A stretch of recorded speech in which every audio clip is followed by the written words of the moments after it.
Welcome back, everyone, to another Company of Heroes 2 replay cast.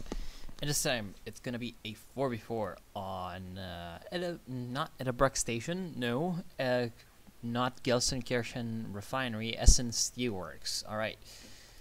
And yeah, the buddies are gonna be Nabevix, Zed, Rocket Machine, and Sakis. Of course, he's the one who sent in the replay. And on the enemy team, we have Oberst John Troom. No, that's not Troom. That's Sword MS. Troom and Johnny. Okay. So we have Wehrmacht, 2 Wehrmacht, 2 OKW versus Soviet, UKF, USF. So 2 UKF versus 2 OKW, 1 USF and 1 Soviet against 2 Wehrmacht. Okay. Of course, already picking Rifle Company. Alright. Oh, God. Hold on. Sorry. Anyway. Don't really want to talk too much today. And you might be asking yourself, well, why are you casting a game? I don't know. Whatever. I want to see what's happening. Anyway, Troom sending his Sturm Pioneers. And they're going to get crushed, I think, by the Soviet infantry. Because they're going to get into the building. In the meantime here, yeah, we have some riflemen trying to get into the, rather, infantry sections trying to get into that building. Sturmpios have another idea for that, but yeah, here comes some support from both, you know, the Americans and their own allies with the machine gun. Machine gun, unfortunately, not in the best spot, not really getting any arc of fire over here, whereas the German MG42 is getting some fire off on those infantry sections, so that's doing pretty well for the Germans. And yeah, they're going to need to find some way to get this Vickers into the fight, and in fact, the Focus Grenadiers are going to step a little bit too close to it, take a bit of a burst, and suppressed, but yeah, they can just retreat. It's only one squad, not really much of a problem. On the other side, the right, we have, of course, the machine gun doing some good damage against the Soviet troops, but there's some flanking going on from these infantry sections, and also we have, of course, a Maxim coming through from Zed. So if you can get the Maxim, although, oh, this might be a bad idea. Don't send the Maxim unsupported, my friend. You should be supporting this Maxim with your friendly units. Otherwise, it's just going to get flanked. I'm not sure what it's doing. In fact, it's probably just going for the grain elevator. That's a bad idea. It's lucky there's only a Kübelwagen over here to just kind of stop it. Because if there had been an infantry squad, the infantry squad could have just gotten into the building and prevented the Maxim from being any use to anyone. Anyway, this left-hand side is actually going pretty well for the Allies. Despite the fact that the Germans have an MG over them, it's, you know, it's showing some successes. And yeah, look at that grenade coming in, although it wasn't really necessary, as you can see, but at least the machine gun crew is dead, and so that's a pretty big loss for a good German player, Oberst John, who indeed has gone with the elite troops. And now stun grenade comes through. He was not expecting that, along with a flame grenade. Lots of damage on the rifleman squad, and Sakis Mondeo will have to retreat out of there, taking a lot of fire from those Kar 98Ks. Will he go down? Most likely not. Just gets away barely by the slip of his teeth, and he's going for some mortars, which is, in my opinion, a pretty great idea. His enemies are also going for the mortars, as you can see, but they're getting murdered by some infantry section units, and of course they're gonna have to escape. So the Allies look to be securing their artillery superiority over the fuel point with the American mortars and the German mortars in flight. On the right side, it seems like we have the Wasp coming through. Well, the Wasp is gonna eat a Panzerfaust straight off after getting the upgrade. That's not the best start for it, and yeah, it's gonna collapse a few things, lag the game, burn some Sturm Pioneers, but it's gonna need some repairs, and those repairs should be coming through from these combat engineers. No, send the combat engineers to repair your buddies' universal carrier. And by the way, like, the universal carrier guy at this point should just be screaming at the Soviet player to send his engineers to help, because he has just managed to build some sappers. Of course, the Brits can't really get sappers at tier 1, so he had to wait until tier 2 until he could get some sappers off on the field. And yeah, that's going to be a little bit late right now. As you can see, the Wasp is being a little useless, and that's not what you want with your Wasp. You've spent a few munitions on upgrading this, so you might as well have this like be of any use. You know, 70 munitions isn't anything to laugh at in the early game. Anyway, it seems like the Allies are basically securing the right side VP. They're securing the fuel point over here as well, even though they're taking massive damage from these Kar 98Ks. However, the Germans can't really break through because of the Maxim, not the Maxim, this is a Vickers, because of the Vickers and the Universal Carrier. So the Germans are going to have to find some way. Well, the mortar is a way to counter the machine gun, of course, but they're also going to need to find some way to counter the Universal Carrier. Most likely a Raketwerfer from the OKW player, although he is going with a Panzerschreck, which is a fine idea, and a support gun. So I would say that Trum has a pretty decent idea. I'm just going to call him Trump because, you know, names similar. So Trump has a pretty good idea as to what he's supposed to be doing, and he's actually going to go for fortifications. Of course, a very good option in team games. Rocket Machine is rocking rocketing towards a massive amount of manpower. He needs to find some way to use that. I would say right now an AT gun would be pretty useful for him because that's the only thing he's really lacking, although he's also lacking in infantry. He's only got 2 infantry sections and he's about to lose 1. Looks like he's going to spend the manpower though on a mortar pit, which is, in my opinion, not the best choice. I mean, you need to always be thinking, what do I need on my side? What kind of capabilities am I lacking? And in his case, it's AT. He personally is lacking artillery. Sure, he does not have any indirect fire. He does not have any mortars. But his buddy over here, Sakis Mondeo, has 2 M1 81mm mortars. So the team over here on this side does not need any mortars, which is why I think that that would be a pretty bad idea to go for. Shut up, announcer! Because he just unlocked, of course, both sprint and rifleman flares. So I was trying to say that he does not need mortars because his buddy also has mortars. So he should have gone for anti-tank because his buddy does not have anti-tank. Although, he has also gone for anti-tank, and the captain has been fielded. So, of course, captain does get that bazooka, plus anti-tank guns, and, well, if needed, the Stuart as well. I would think that the Stuart right now would be a pretty good choice. Looks like that Storm Pioneer squad is going to get burned, and that would be pretty good for the Allies if they can get the kill on it, but it looks like the flame missed somehow, and, yeah, that's not going to be good.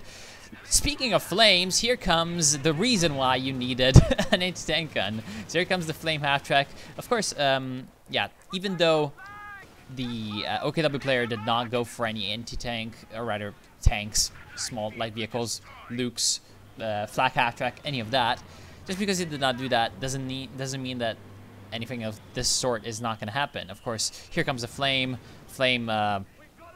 Yeah, it looks like he's going to actually try to destroy this building because he does not want this building to survive. Of course, the mortar emplacement thinks they're firing at it and braces. Anti-tank gun, which tries to move up, unfortunately is going to be repulsed by the lack of infantry. It's not even really the German infantry that's repulsing this anti-tank gun. It's the fact that there's no allied infantry to protect it, because this is only really 2 squads. So anti-tank gun is going to burn, well, not really burn, but it's going to die. And yeah, this building is burning. On the right side, also the Germans on the offensive. So we have a bit of a blitzkrieg coming in from these 2 Sturm piles. And fortunately, one of them is going to be shut down by the conscripts, who are going to pick up the Panzerschreck, but probably can't escape with their lives. Nope. So both the Panzerschreck and the conscript squad will be lost. And now, yep, the Panzerschrecks from, of course, Trump are going to be able to destroy this mortar emplacement. So both of the mortar emplacements not really having the best of luck. This one is taking actually fire from the MLAG support gun. Very, very good. And a mechanized flak. So flak half-track. Noticing that the Allies are kind of lacking when it comes to the anti-tank department. They're going to go for that. Where is the flame half-track? I do not know. It died. Where? I always love it when, like, things just die. Oh, mine. Well played. I think that was a... Was that a M6 mine from the Royal Engineers, or was that a mine from... Okay, actually, no rifleman field defenses. I can't remember. Did the re-echelons get anti-tank mines by default, or what in the last patch? Because I always forget. Anyway, yeah. What matters is that a mine blew up the flame half-track, and that's, of course, pretty good. Yep, M7 light anti-tank mines. So this actually was the thing that destroyed the flak half-track, I would think. Or flame half-track. I always forget which is the flak half-track and which is the flame half-track. That was not the best artillery flare I've ever seen in my life, but sure. I don't think that's going to stop anyone from doing anything, and yeah. So, right side, it seems like the Germans are still trying to push up. Trump has an MG34, and he's trying to support his allies as grenadiers in the push. Of course, his ally went for, encirclement doctrine, newly revamped with, of course, break supply line. Actually, no. It was not revamped, even though it does need a revamp. It's just that you see it so little that I'm like, what is this? Anyway, we have some stormtroopers on his side. Of course, stormtroopers relatively good with stealth and the STG-44s. They can do a lot of damage to infantry, but very, very expensive. So you need to be careful. Sniper, so lots of anti-infantry coming through from his side. Johnny, lots of anti-infantry. He's got a lot of fuel in the bank, so he should probably go for something like tier 3 and get out a P4. Otherwise, he's going to be very worthless very soon once the Soviets or someone gets tanks. Soviets, Zed, well, he's got tier 3 and 130 fuel, so he could be going for either tier 4 or some tier 3 vehicles. We have company command post and a Centaur coming from the Bevsks. Rocket Machine is going for a Centaur as well, and Sakis is going for a Major. So all of the allies really just kind of moving forward into the late game, and that's of course a very, very good thing for them. Looks like they're taking some, they're taking some casualties. So both the anti-tank gun and, actually, this was the German. This was just a German position because LEAG, yeah, okay. So allies actually losing no support weapons, but they're losing a lot of ground. As you can see, we have the Germans pushing up to their mortars, and 2 mortars have been destroyed, so this could be a nice snatch and grab for these Volksgrenadiers. Why they're not doing that beats me. I have no idea. Where the allies are really struggling is the right side. Of course, we have a very nice push coming in from both Trump and Johnny. And if they're able to push up, they're going to be good. However, they're not going to be able to push up because the Axis right now are lacking AT on this side. They've only got a Raketenwerfer and a few Panzerschrecks. Whereas here comes Bovington's Finest, which is just the strongest anti-infantry. Why are you moving into the point? That's allowing the enemy to get a line of sight. I'm so angry today. Holy shit. Why would you do that? That's allowing the enemy a line of sight that they don't need. Right now, however, yeah, he just sees, tasty snack. Just goes in and is like, yeah, whatever, thanks. Sees the Raketenwerfer, thinks, oh, well, who cares? He can just run around it. It's only one thing. You never get one anti-tank gun. You always get either 1 plus something else or 2 anti-tank guns, because if they're just able to get around it, if they're able to flank the anti-tank gun, there's no point. There's no point in getting only 1. As you can see, it was just easily decrewed, especially on something like a Centaur. Anyway, so going pretty well for the allies on the right side, turning it around with a Centaur and possibly with some Soviet vehicles, although I don't see any Soviet vehicles yet. No tier 4 either, which is a mistake, because Zed has 200 fuel that he's not using for no reason. Anyway, Centaur AA tank on the other side as well. Also having some successes, it seems, but this time, actually, the Germans getting in the Raketenwerfer into a building, which is a pretty decent choice, to be honest, because can't get around it as easily, funnily enough. However, lots of Allied infantry can just easily push through. American troops trying to charge across the road, but they're getting basically shut down by this flak half-track, and that's unfortunate because just on the other side of the silo there's the Centaur that could be coming in and supporting, but unfortunately that's not happening. Also, there's an anti-tank gun that can protect against the Centaur. Once again, that's the usefulness of just getting more than one of anti-tank guns so that they can cover each other. Same is true for machine guns. Although machine guns, it's not as important to go with 2. Anyway, looks like we have some smoke, some artillery smoke, and some fire will be coming through. Of course, 2 25-pounders are active for Rocket Machine, so that should be doing some damage, I guess. Anyway, yeah, this blockhouse of an area with the flak half-track, with the anti-tank guns, with, of course, the Schwerpanzer headquarters, should be relatively easy for the Germans to hold. If they can't hold this, however, they're going to have nothing left until their battle headquarters, and the Allies are being, I would say, right in pushing up so aggressively, because if they didn't push so aggressively, even onto the positions that they can't take, even just to put up pressure and not to take territory. They're pushing up, and that's good, because it's making the Germans a lot less safe in their whole area. So I would say that this is a good push. However, they need to be careful with their units, of course, and if they can do that, they're going to be in a good spot. Nice fighting position, actually. Doing quite well. Getting some good suppression just to cover the flanks without spending any pop cap on it. That's pretty good. And the Major is on the field for Sigismundeo, and he's going for a Easy 8. So that's, of course, a pretty good decision. Rifle Company, Easy 8, gotta do it. And the Easy 8s are pretty good on this map, so even better. If it's good, and it's good on the map, it's doubly good. Why not? On the right side, yeah, Trump is trying to push up with a captured Maxim. However, there's going to be some resistance from Zed, and here comes the murderous Centaur on this side. However, this might be a little bit of a squad too far for it, eating some nasty Panzerfausts, and actually it looks like a wait, what? Oh no, okay, there was a Panzerfaust from this squad as well. The Centaur over here has just reached Red 1, so that means that it can use the 20mm strafe, which would be very, very devastating. For some reason, it's not doing it, however. Probably just afraid that there's some anti-tank gun moving up. They managed to steal or destroy the Raketenwerfer. That is the question. It doesn't look like it. 2 Raketenwerfers on the field for Trump. I would say that's still a little bit too small of an anti-tank force. What happened to his Panzerschrecks? He had 2. He's only got 1 now. That's too little to deal with the Centaur and whatever the Soviets might be cooking up, which is, what? T-34-85. Still, yeah, you'd rather get some anti-tank for that. Because think about it, like, they've got their anti-infantry, they've got some pretty good support guns, they've got infantry, although not really a lot. They can get some more infantry. The other guy on this side, of course, getting his Obersoldat. What is the other guy? Johnny. He has stormtroopers. He's got sniper. He's got mortar. He's got grenadiers. So he's in a pretty good spot for anti-infantry. Both of them are, in fact. And they should be getting some anti-tank, because that's going to be the way the Allies get this turned around on the right side. In the meantime, on the left side, as you can see, also a bit of a lack of anti-tank, and the Easy 8 is just literally not caring about anything.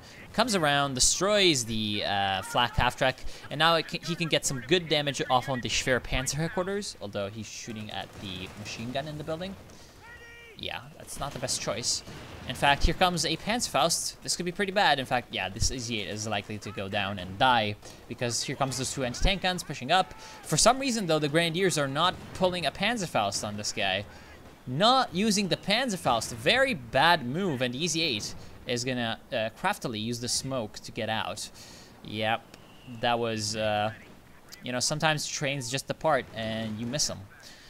That was a very big missed opportunity to kill a potentially dangerous Easy 8.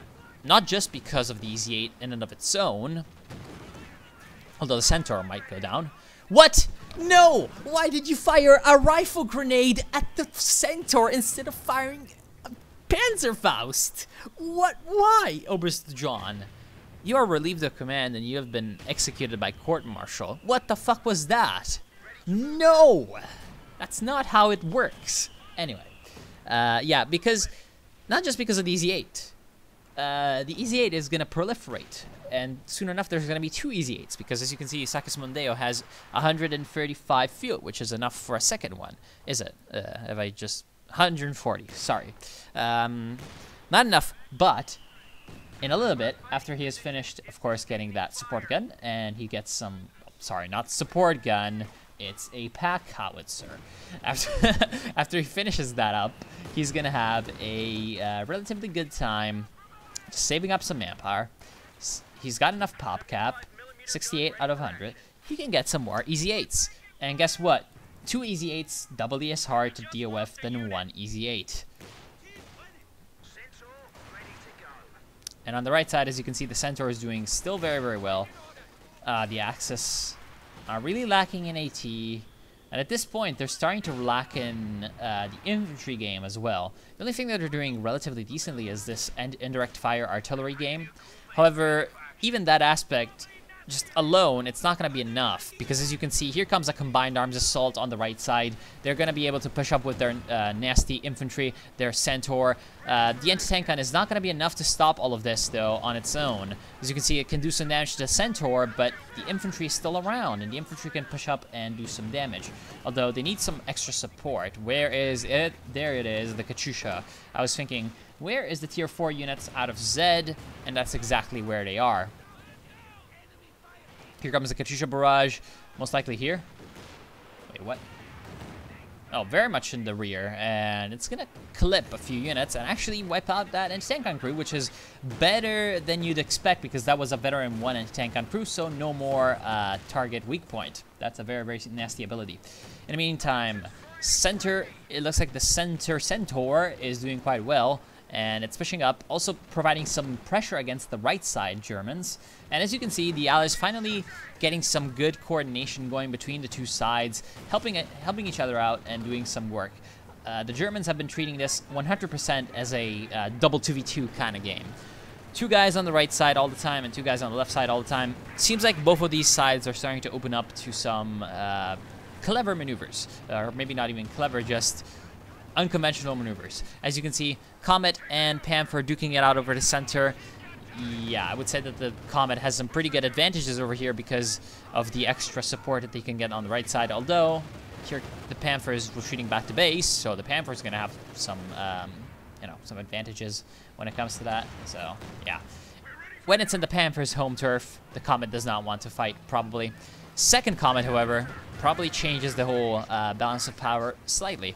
And yeah, the Germans need to be very, very wary of this, because if the 2 Comets can sort of unite with each other and push up together and make maybe a flank, 1 Comet from one side, another Comet from the other side, the Comets are very, very strong. Although here comes a both King Tiger and I would say a howitzer? Looks like a howitzer, but this is definitely a howitzer. Oh, it's Searing artillery. Right, of course. Searing artillery, pretty strong. This Comet is in the baddest of shapes, and right now it looks like a marked vehicle is going down from Guards mortar coordination tactics, but it's not going to be enough. He's going to escape thanks to the smoke. On the left side, it seems like the EZ-8 got into a fight, or rather the EZ-8 got into a fight, and the Americans are pushing up, trying to move in. However, this blockhouse for the Germans is still being quite useful. They haven't repaired Schwer Panzer headquarters, and they've still only got a machine gun plus some anti-tank over here, but they're doing quite well. As you can see, they've managed to force back the Allies into a very defensive posture for some reason. And the Allies are not pushing up, even though they could just be gobbling up all this entire left side. Not only this point, and of course the fuel, and this point, but also the VP, the munitions. They could be gobbling up everything. What happened? What? No! You gotta be shitting me. Why does it always happen with the King Tigers? What? Putsa. I do not know what that means. It's probably just Greek. And, yeah. Souvlaki gyros Mr. Panos. I don't know. I don't know any Greek. Tzatziki sauce. Anyway, yep, it looks like the machine gun will go down. The Centaur of Murder is just murdering some more infantry. No, no, no, kill the Obersoldaten, kill the veteran Obersoldaten, kill the veteran. Oh my god, that's just sad. Anyway, they're gonna destroy the Schwer Panzer quarters relatively easily. They're trying to retaliate with a grenadier attack over the center. It's not working. Under the crossfire of the Brenns, they're being mowed down. And yeah, rip. Of course, the Comet plus Centaur combination is just so strong. So, yep. However, Centaur is going to go down to these Panzerschrecks. So that's not good. That's not good at all. Here comes some damage. And, yeah, the Comet could be trying to do this exactly, pushing them away so that... Oh, that was pretty good. That was pretty awesome. Saving the Centaur with the pushing. Good. Well done by Rocket Machine. And at this point, if the Allies can preserve all these tanks and they can build some more EZ-8s, one EZ-8 must have died. Or no, actually, it's repairing. All right. And if they can get some more armor, and if they send some units to these undefended points to capture them, they're going to be in a great spot. And they can just push up. At this point, the floodgates are open with the Schwer Panzer quarters dead. They can just charge through, go all the way to the base, destroy everything and everyone, and it's going to be game.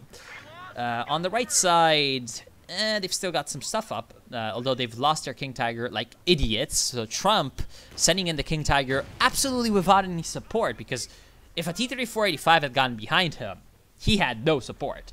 So yeah, bad. Send your King Tigers in when they have support. If they don't, no, just don't. Literally don't. Anyway, yeah. So the Germans still have a chance. It's not that they have no chances at this point, but it's like they don't have the best of chances. Here comes some guards. Well done. The Allies are pushing up well with infantry over here on this side, the right. They still need to sort of sharpen up their armor pushing. Need to make use of this right. Why is it that? Okay, I need to pause for this. Okay, for some reason, both these teams are fighting over this fuel point. Not really this fuel point, because at this point it's in the Allies' hands, but sort of this area, this plaza, and they're completely ignoring their extreme rights. Like this extreme right side, there's nothing here except an S minefield. You can move anything through this. Of course, you should be getting a minesweeper first, because, you know, you might run into a mine. But that's, like, you should be doing that always. And this entire left side, also completely open. Nobody is using this except Sakis for repairing his Shermans.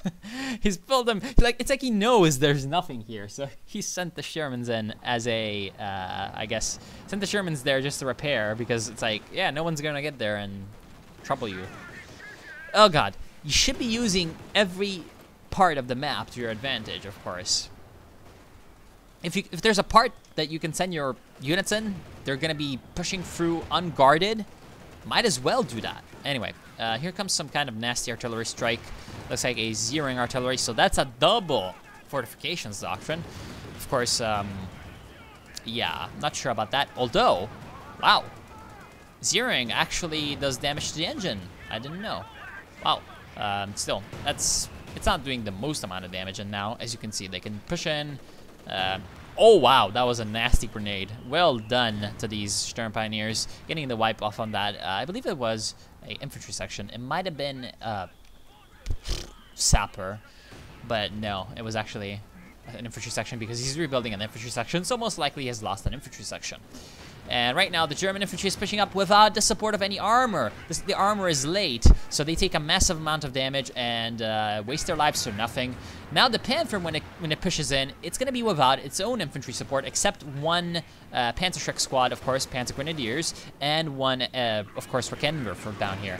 Although, it's still not enough. Tulip rockets smashing into the frontal armor of the Panther, and some nasty P-47 rockets are also hitting the Panther. Nice that M7 light anti-tank mine is actually going to destroy the engine or damage the engine and stun that Panther up. Although it's in the smoke, it's in the middle of the smoke, so nobody's getting really any damage off on it, and it's going to be the Comet that goes down to the fire of these anti-tank guns. Well done pushing up those anti-tank guns and getting the kill off on that Comet. Lack of infantry support from the Allies as well. Of course, these two riflemen were back at base reinforcing. These rear echelon troops were also back at base, and all of the infantry from the British were back at base. Even this anti-tank gun, though, could have been pushing up and helping out the armor. So, unfortunate. On the right side, we have a big push coming in, a Panther, or, well, we have the Lone Warrior Panther trying to move in to get the breakthrough. I'm not sure that that's the best idea. He's trying to break through into close the pocket, but he's missing. Oh no, he's not. He's actually gotten to close the pocket. So this is all of this is about to blow up, and it's just a shell storm. And I think that this is about to be pretty awesome. But unfortunately, the Panther is not in the best spot for it. He's surrounded by a few minefields, as you can see. And he's got T-3485s coming in. T-3485s with the support of the marked vehicle. Here comes the shells, but it's not really being all that. It's not really being all that effective. Like, it's not actually closing the pocket really all that well. It used to be a lot more useful. I don't know. They seem to have nerfed it, and at the end, it didn't even matter. He tried so hard and got so far. that was a pretty good play. I mean, he got the Panther in. He rushed some stormtroopers out of this shack. That was clever, to be honest, because his teammates still have this fuel point and they have this munitions point. So actually, no, this munitions point isn't really all that useful. Anyway, they have this, so they were able to just cut off everything in this sector, everything that was British. They did manage to get the kill on a mortar and perhaps some infantry from Nabevsk. From Nabevsk. So Nabevsk, Jesus Christ, Nabevsk is without infantry and without soft units, but he still got his 2 comets. He's also still got 1,100 manpower that he needs to use. So if he can use some of that manpower, he can replenish his infantry force, no problem. On the left side, Sakis-Mondeo is just... His Shermans are a force of nature at this point. They're just running around, destroying everything. And at this point, as you can see, the Axis don't really have anything that can stand up to them. So that's not the best possible position. Still, though, the big mistake of the Allies on this side of this is that they're not taking and holding these points. These just strategic points and resource points. For some reason, they're not taking them. Finally, one rifleman squad has decided to do that. So this is pretty good, pretty well done by Sakis-Mondeo, also grabbing the VP. That means that the VPs for the coup steppers are down to 100. That's pretty good for the Allies, as right now, they've kind of, well, I would say, stopped the German advance into the late game. I think that Trump is about to get a second KT. Yeah, 245 fuel, so he needs a few more minutes. Sword MS has a artillery piece, and he might be going for a KT because he's going with another truck. So he might, he's probably getting the truck to upgrade as a, whatchamacallit, a mechanized regiment headquarters, because that would give him the KT. He never upgraded the mechanized, so he needs that to get the KT out. I would say at least that's what he's doing. He might also be trying to get a second Schwerpanzer headquarters in a safe position so that he can mass produce some Panthers. Still, it's going to take him a long time. He's got 177, 180 fuel, which of course, I mean, all of this is in hindsight, but it's like the Germans are very far from any useful late game armor. And oh, this is a massacre. I love the Centaur.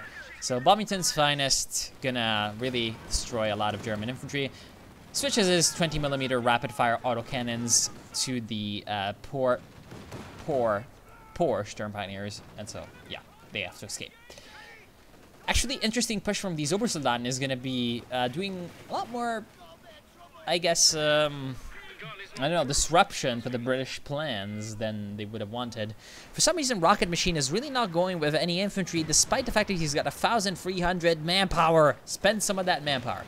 Sakis-Mondeo is spending his resources. As you can see, he's at 100 pop cap, and he has just completed the production of his EZ-8s. He's got 4 EZ-8s. That is just a death squad of doom and democracy. And at this point, oh look, I'm a Panther. I am stronger than an EZ-8. Oops, there's 4 EZ-8s. So, are you stronger than 4 EZ-8s? I wouldn't say so. Of course, there's the support of this Raken River coming in. Well done, getting the smoke in, and that's gonna absolutely render that thing useless. What's still gonna be useful though is this Pack 43. Pack 43 plus the support of these Panzer Tracks means that 2 of these EZ-8s will be destroyed mercilessly by the fire of that anti-tank squad of the Germans. So that was actually well done by the Germans, managing to kind of support their lone Panther, their lone warrior, their lone wanderer with some good units and protecting him from just a swarm of tanks. Unfortunately for the Allies, we have Sakis-Mondeo, who's basically trying his best. He's giving it his all. He's got 100% of his resources committed to the fight. But his friend over here, Rocket Machine, he's got 1,300 manpower and 210 fuel just sitting around doing nothing. And he's got 46 pop cap. So he may be thinking, well, I can't help you, my friend. I've only got a Centaur that was damaged, and I've only got a Sherman Firefly that I just purchased. So I didn't have anything. Haha. It was your fault for going in alone. No, my friend, you don't have any resources in the field, or any units in the field, because you haven't spent your resources. So, really, it's kind of a case on the left side of a 1v1.5, because the Germans are also having some problems. Like, at this point, they're very, very weakened. As you can see, Sword MS has only got infantry and the artillery piece. and attack for the free, of course. Whereas Oberst John, he's only got the command Panther. So not really the best of positions to be in if I were him. In fact, if I were both of these German players. And the right side, yeah. That is the strength of the Mark vehicle. As you can see, Mark vehicle being used from guard mortar coordination tactics, always pretty useful. Even if the T-34-85s get kind of demolished, even if the guards don't perform as well as they can, this guard mortar coordination tactics is very, very strong just because of the Mark vehicle, and even the 120mm mortar is almost never going to underperform. Even if the 120mm underperforms, Mark vehicle on its own is just very, very strong as well. So right now it seems like we have a bit of a problem for the Allies. They're not pushing up their infantry along with their vehicles. And yeah, as you can see, the infantry lagging behind is allowing the Germans just to use these Raketenwerfers to repel the armored push. One of the comets is dead. The other comet is very, very close to being dead. In case you didn't, you know, think that I was going to finish the sentence. And it doesn't really matter, though, because the Allies have a triple cap. Now, the left side is about to be recapped by Oberst John and his Nazi Grenadiers, but it's not enough. They've got 18 VPs left, and because of the well-coordinated play of the Allies into the center, and because of the sort of, I guess, constant pushing that they did, and the winning of the, of course, engagements, they just were able to snowball. The Germans did not get enough AT guns in the early game. Then the Allies capitalized on that pretty well by getting some pretty good medium tanks and anti-infantry tanks such as the Centaurs.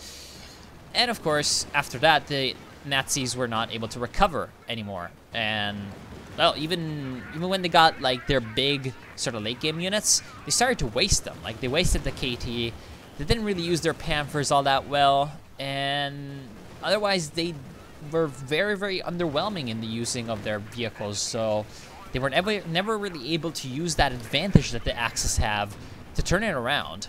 Even though they've got a chance if they can keep this guy alive. I mean, there's a lot of Allied units in here. If they just send in the T-34-85 and destroy this guy, yeah, I would say that they're in trouble. As you can see, once again, the Mark vehicle just coming in and being useful, allowing the Ordnance 6-pounder anti-tank gun to do a lot of damage to the Panther, a lot more than it perhaps had any right to, and also the Bofors did some pretty good damage. This other Panther running around like a bit of a headless chicken, and unfortunately, oops, you're on the wrong side of the front line. You're literally behind enemy lines, and you're not a commando, you're a tank. And right now, you're paying the price. Come on, are you gonna kill him? Or are you gonna embarrass me? Is the embarrassment gonna come? No. Okay. And right now, here comes the angry T-34-85s, destroying the Panther once and for all. Left side, as you can see, Sakis Mondeo's vet-free infantry is just coming in and massacring Oberst John's rest remaining grenadiers. For some reason, I said that like a Japanese person. Rest remaining grenadiers. But they're dead, and on the right side is going to be recaptured, and that's the end of the Axis.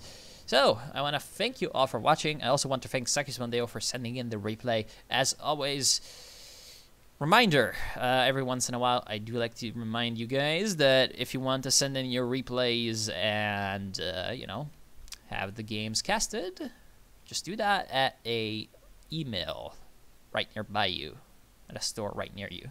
Anyway, just kidding. The email is down in the description, and so I do invite you to do that. And, well, hope you've enjoyed.